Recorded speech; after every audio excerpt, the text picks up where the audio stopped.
Hello, I'm Jamila Musayeva, an international etiquette consultant, author of etiquette books and pre-recorded online courses. In today's video, I'm going to be telling you 7 important things you need to keep in mind when creating an elegant personal style. The very first thing that you need to keep in mind when creating an elegant personal style is investing into good quality accessories. And by accessories, I want to particularly stress your shoes and bags. These are very important because they complete your entire look. These are the first things that people notice whenever they meet you for the very first time.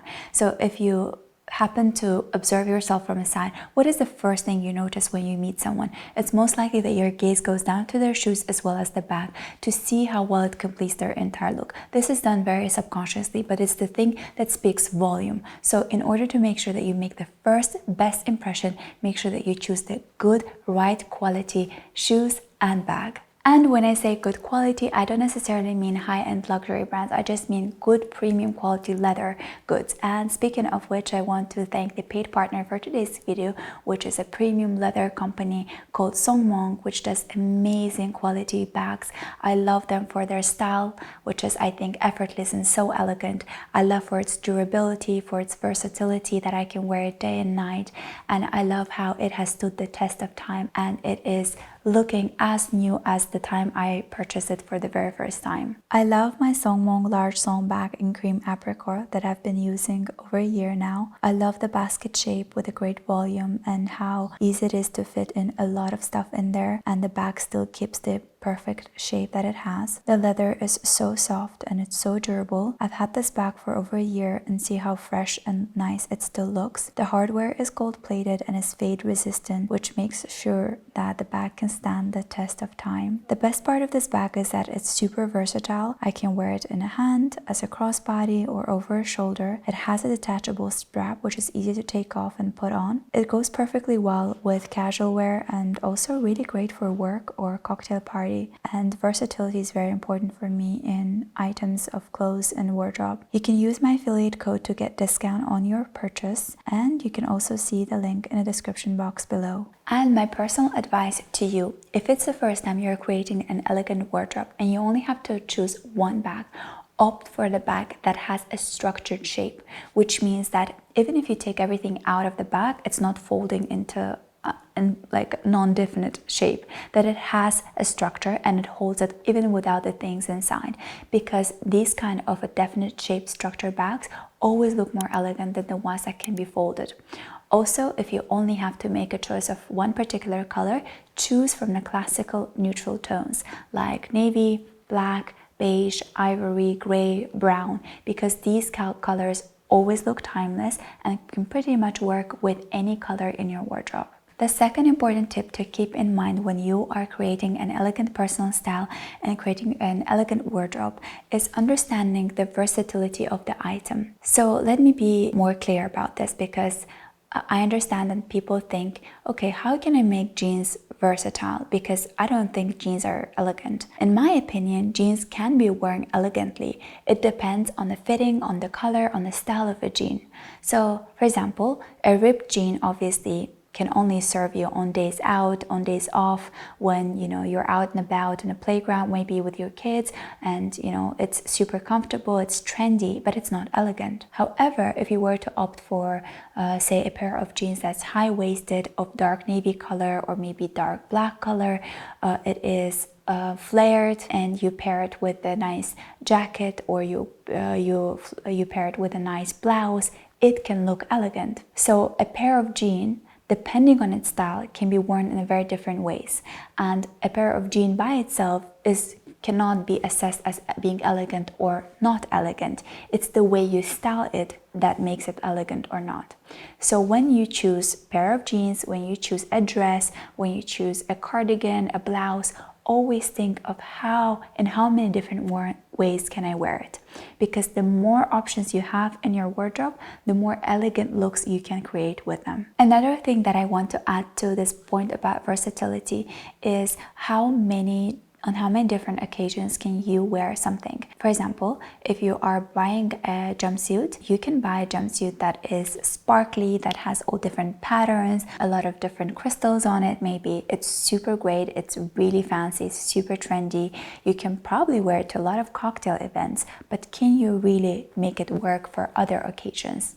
Most likely not. But if you invest into very good quality, really fitting of a classical neutral color jumpsuit, you can wear it for a day out, for a night out, for a cocktail party. You can wear it for a birthday celebration, but you can layer it also with a chunky sweater and wear it with boots for everyday wear. You can layer it with a cardigan or a blazer and add a belt on it, add heels, and wear it for work. So you see how one item of clothes can be worn in different ways. And when you are making the purchase, you have to visualize in how many different elegant looks can you create with that particular item. The third thing to keep in mind when creating an elegant personal style and wardrobe is working with the colors that you are able to mix and match. This is so important because I think the majority of the issue that women have with having a wardrobe full of clothes and nothing to wear, the problem a lot have, is because the things that they have selected are so great on their own, but they're not ready to mix and match them, which makes it more difficult to create new looks from what you have. And you're always in search of something new because what you have is not enough to create different looks. That's why versatility is important, tip number 2, and color is important. I always opt for more classical neutral colors that I can always mix and match easily without thinking too much, without having too much headache, especially when you're packing abroad, when you have to think, is this going to work with this pair of shoes, with this bag? I always keep it in neutral colors, mostly navy, gray, black. Black is my favorite color, white. So I try to make sure that I can work with adding color through accessories like scarves, maybe some bright jewelry, maybe some really bright earrings that I might have, or hats that I'm wearing. But the rest of my outfit is usually something in a color that I am confident mix and matching, and knowing that by doing so I'll still look elegant and I'll still look put together, and I will never look back at my pictures and think, oh, what was I thinking then? So if you're comfortable mixing and matching the colors, go for it, experiment, do it safely. But if you're someone who wants to stay away from this experimentation and wants to just know that it will always look good, then I would say always opt for classical neutral colors. The fourth important tip to keep in mind is making sure you understand your undertones. This goes really well with the point about colors, but it's deeper than just choosing the right color. It's understanding your undertone first and foremost, discovering what it is in order to choose the colors that work best for you. Because there are different tones of black, there are different tones of gray, different tones of brown.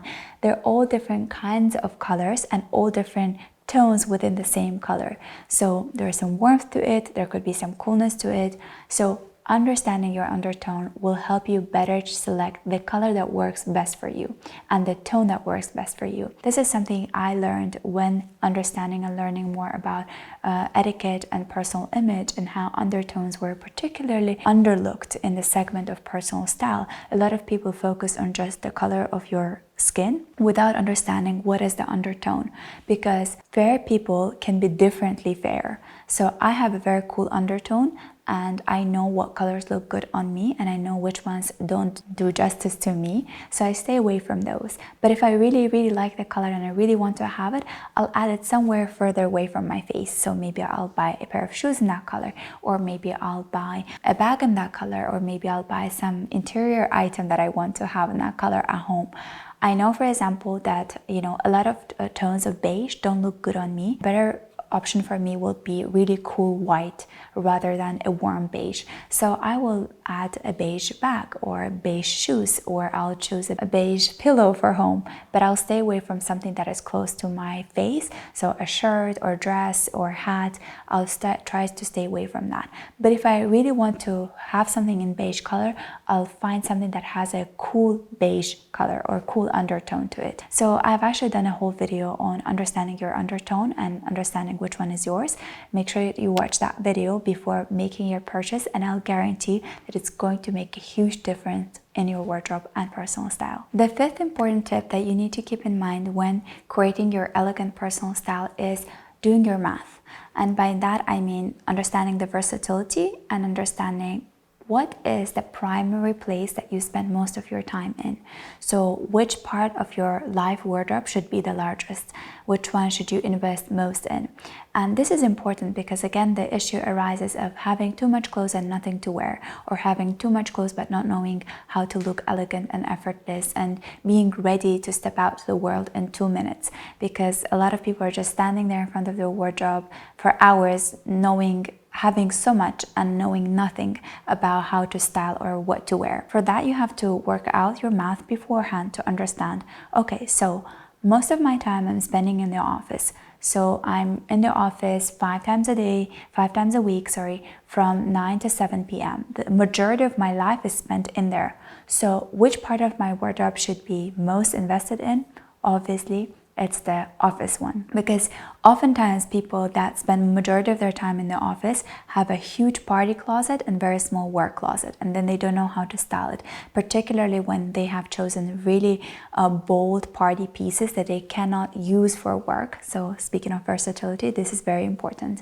So understanding where you are in the world, so what seasons are usually where you live, where do you spend most of your time? Maybe you spend most of your time in the gym, so maybe it's good to invest into a lot of beautiful gym clothes, and maybe you go out very rarely, and so your party wardrobe should be smaller.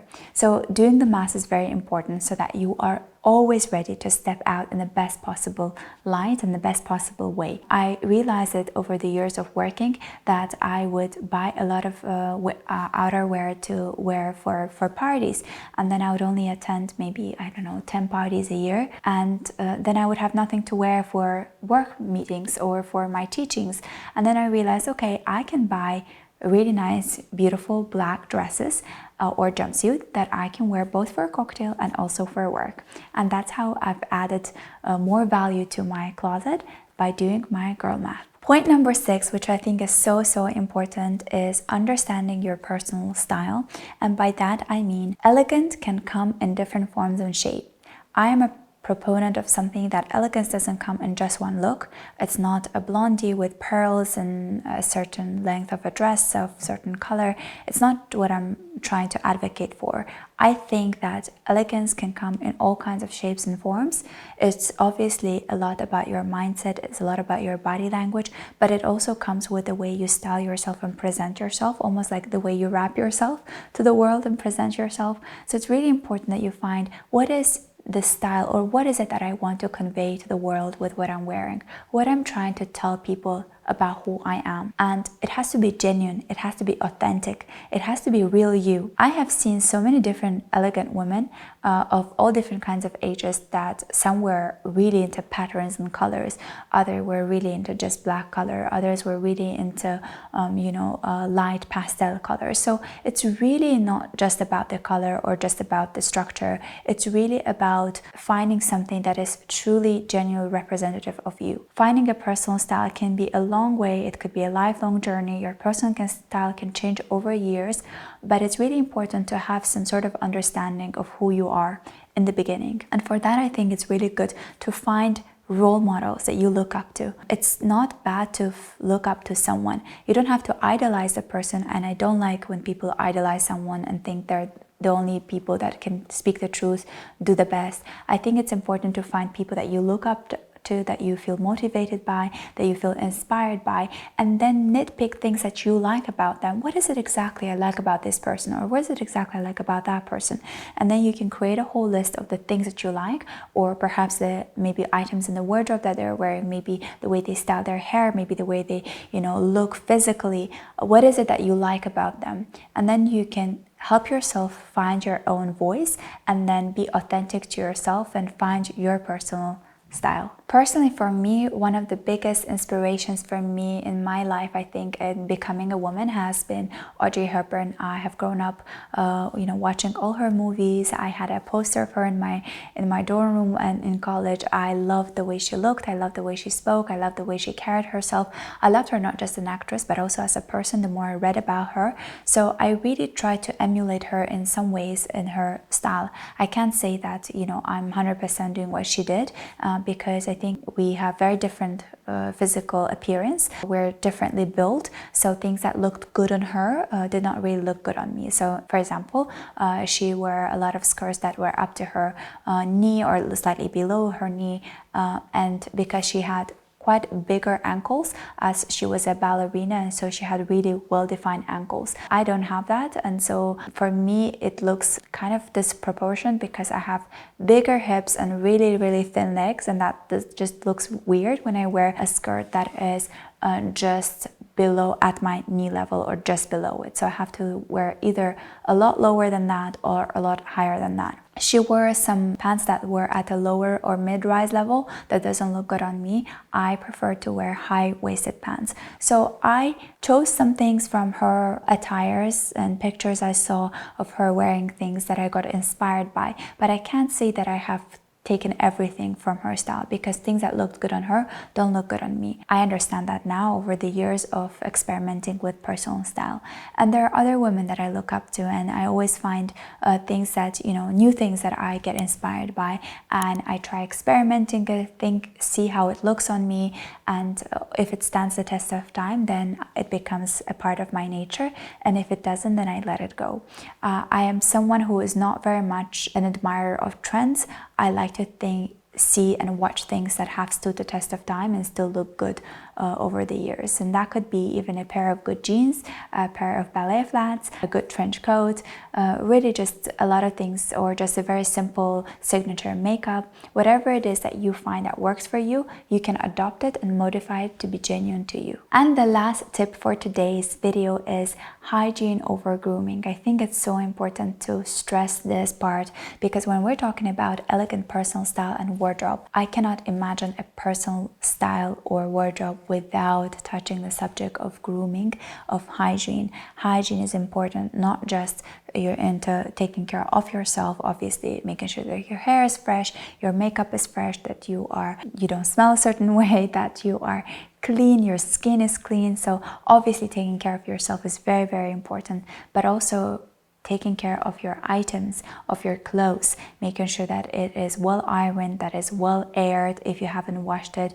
if it is well washed, if it needs to be washed, it's stain free, it is pills free, and there are no visible stitches here and there, that it is doesn't have any unexpected slits opening. So you want to make sure that your clothes is of a good quality and also well groomed, as well as your shoes and your bags. It's very important that you make sure that the inside of your shoes are clean, that the inside of your bag is clean, because if you have to take off your shoes somewhere and someone sees the inside of your shoes, if you have to open a bag in front of someone and there are so many things inside the bag and just doesn't look organized or clean, that will obviously ruin your entire look, no matter how much effort you've put into creating that elegance. Elegance comes obviously from within, but it's also translated from without, and by taking care of ourselves and things around us, we exude elegance. Thank you so much for watching this video until the very end. I hope that you enjoyed it, and if you did, please give it a thumbs up, and do let me know down in the comment section below what are some new video suggestions that you have for me, and what are some tips that you found very useful, or maybe you have some tips that you want to share with us as well. Thank you so much, and if you want to learn more in depth about etiquette, you can join my 2 pre-recorded online etiquette courses. One is called Western Formal Dining Etiquette from A to Z, that prepares you for a formal dining experience with video tutorials. The second is called The Art of Entertaining at Home, which also comes in the form of an online course, a book, as well as an audiobook, so you can choose whatever works best for you. And there are also video tutorials that show you how to set up a table according to 4 different seasons, how to host people over, as well as how to perfectly wrap gifts. And if you want to learn more in depth about etiquette, you can obviously join my etiquette movie club on my Patreon page, where every month I publish etiquette analysis of different kind of movies. So far I've done over 40 different movie analysis, and by joining it now you can access all those movie analysis. Thank you so much, and I hope to see you in my next video. Bye.